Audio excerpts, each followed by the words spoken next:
The dog had always been a fool. Look at it now, dragging a bin liner out of the ditch. The man shouted, "Here! Here!"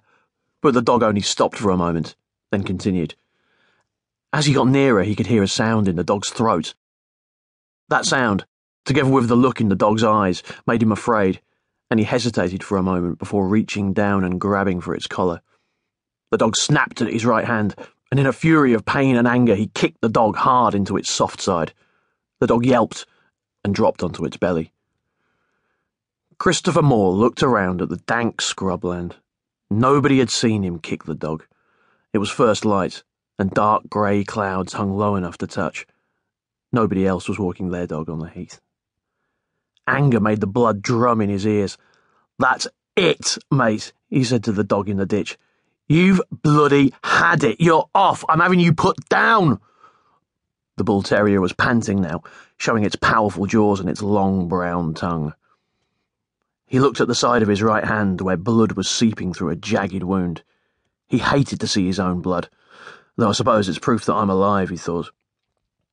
He turned his head away and moved from the edge of the ditch. He fumbled in his trouser pocket for the white cotton handkerchief and pressed it into the torn flesh. He could hear the traffic now on the dual carriageway, beyond the dripping trees and bushes. The tyres on the wet road sounded like a pebbled shoreline. He wanted to leave the dog in the ditch, throw its leather lead into the scrubby vegetation and walk away. The dog crawled on its belly and attacked the dark green plastic again. The mouth of the bag came open.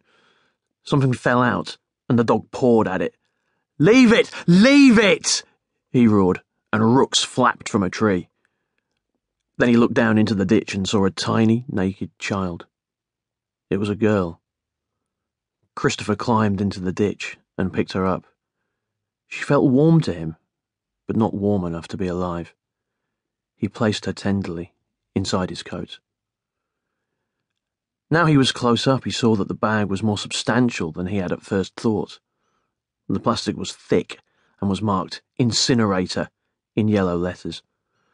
There were other pink and bloody creatures in there. Christopher closed his eyes for a moment and then folded up the mouth of the bag. He pushed it back into the ditch. He couldn't take care of them all. He called the dog, which was lying on its belly, watching him, attached it to its lead and made his way towards the road. He called her Catherine. He spoke to her. He said silly, jokey things as he trudged along on the pavement towards the small estate of private houses where he lived. His own voice sounded unfamiliar to him. He couldn't remember the last time he'd spoken to anyone.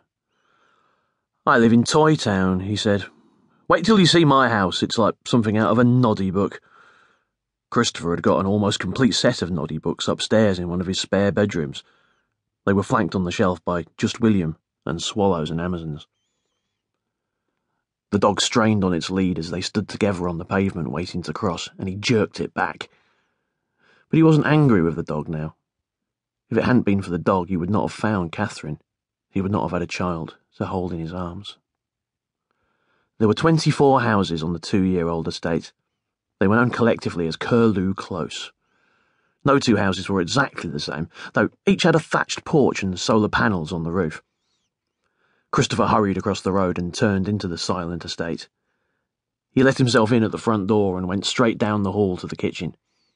He laid Catherine down on a pile of clean tea towels on the worktop.